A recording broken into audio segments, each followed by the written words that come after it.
Further, any physician is heartily invited to come to the Mexican hospital and visit and see a patient there or visit with the patients, and with their permission, then they would have access to their medical records. Ma l'establishment medico si rifiuta sistematicamente di farlo, mentre continua a negare ufficialmente che la terapia Gerson abbia una qualunque validità. Il dottore Dell è da molti anni uno dei dottori più popolari in America per aver sempre presentato in TV le posizioni della medicina ufficiale. I don't think the Gerson's therapy has ever cured a terminally ill patient. People get very confused by this.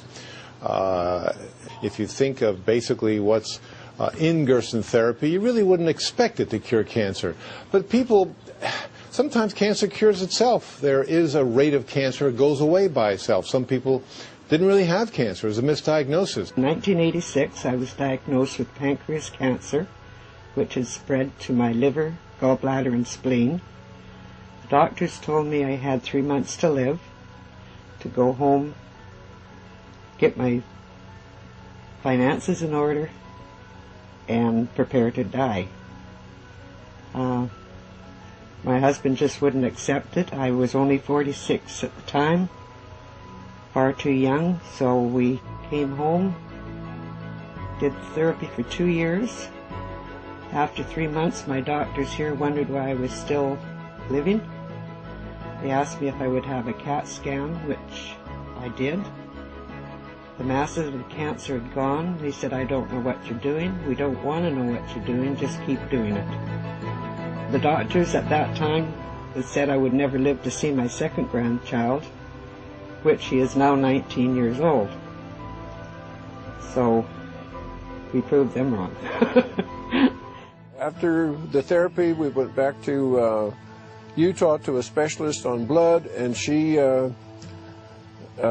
said my blood was so clean and clear that she couldn't tell I'd ever had cancer, and she said I was the first patient that ever happened to. Yes, and after I had gone back to the oncologist after I had done the Gerson therapy for a couple months, at that time when they had found that I was cured of cancer from the CT scan that they had done on my abdomen, he couldn't believe it. He thought it was a miracle.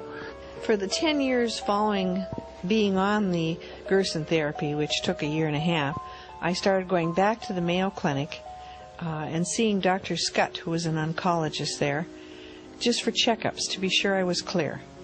And he said everything was like an 18-year-old again. My blood profile was perfect, and he couldn't believe how I looked and how much energy I had. And he asked me what I'd done, and I went over the Gerson therapy with him. Dr. Scott said, that's great, but he said that we can't sell that. Il dottor Wallace Simpson dirige la Scientific Review of Alternative Medicine, la pubblicazione scientifica ufficiale sulle cure alternative e sulle aberranti pratiche mediche, che sostiene di analizzare in modo scientifico ed obiettivo. Has Gerson therapy ever cured a cancer patient? Oh, of course not. They won't even release their records. So, what would it take for you to be convinced that this therapy has credibility? well, first of all, they have to show some reason why it should work. We know how cancers behave, and we know the kinds of things that cause cancer. So they have to come up with some kind of a believable theory of why their diet should work. But second of all, they'd have to convince us that everything we know about it in the past 50 years is wrong, and they're right. Now, how are they going to come up with material like that? That's impossible. They don't have it. Dr. Gerson documented so many recoveries, yet those recoveries are not available to the public. Those published articles have been published in Europe, but have not been allowed to be published in American journals. Il dottor Stephen Barrett si può considerare l'equivalente moderno di Morris Fishbein. Attestato alla guida della sua pubblicazione Quack Watch, che significa guardia contro i ciarlatani, da tempo denuncia pubblicamente tutte le cure che la medicina ufficiale ritiene essere frodi o inganni senza valore. Take the Gerson therapy, for example.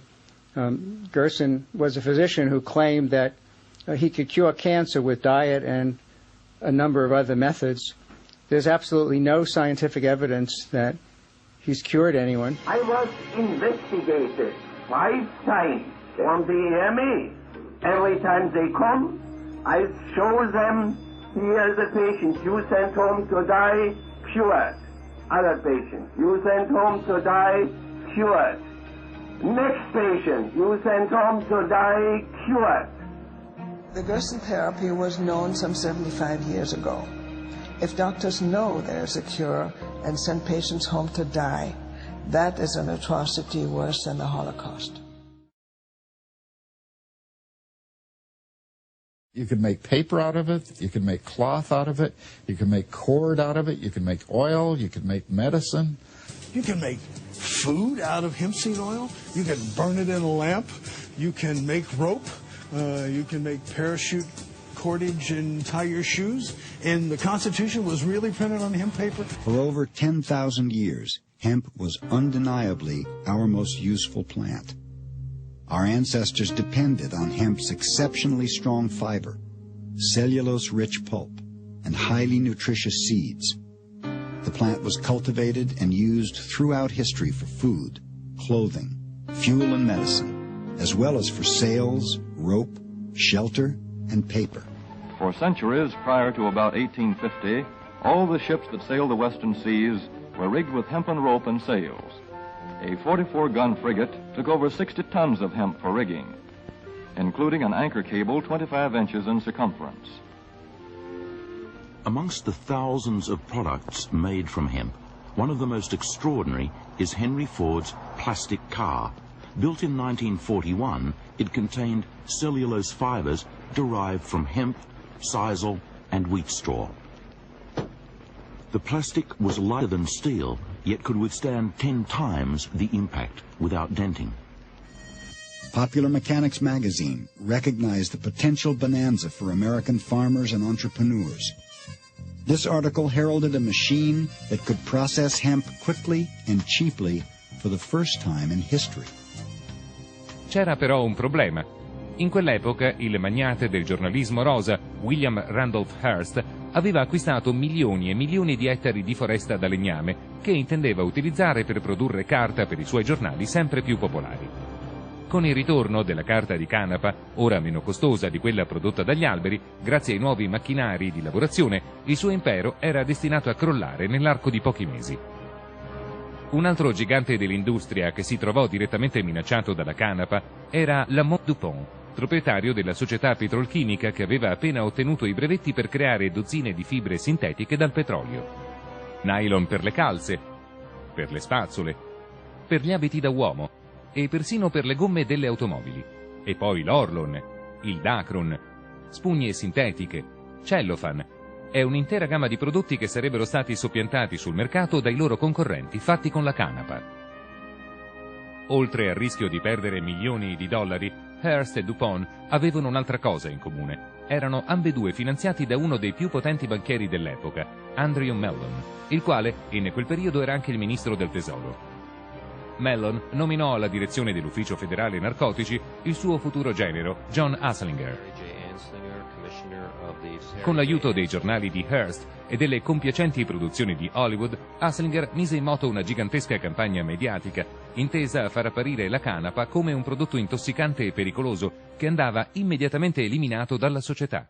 Marijuana, the dried leaves and flowers of the Indian hempweed, is used in the form of a cigarette. Marijuana smoking, experts point out, can make a helpless addict of its victim within weeks, causing physical and moral ruin and death. Yes, let's go, Jack, I'm red hot.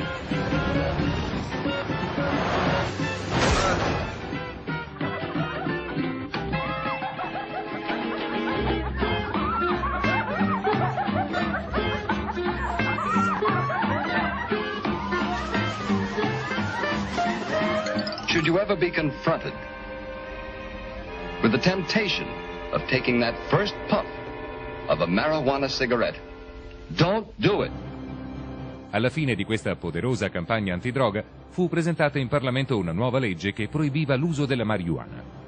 Nonostante il composto psicotropico chiamato THC si trovi solo nel fiore e nella foglia della canapa, Anslinger riuscì a far proibire l'intera coltivazione della pianta in tutta America.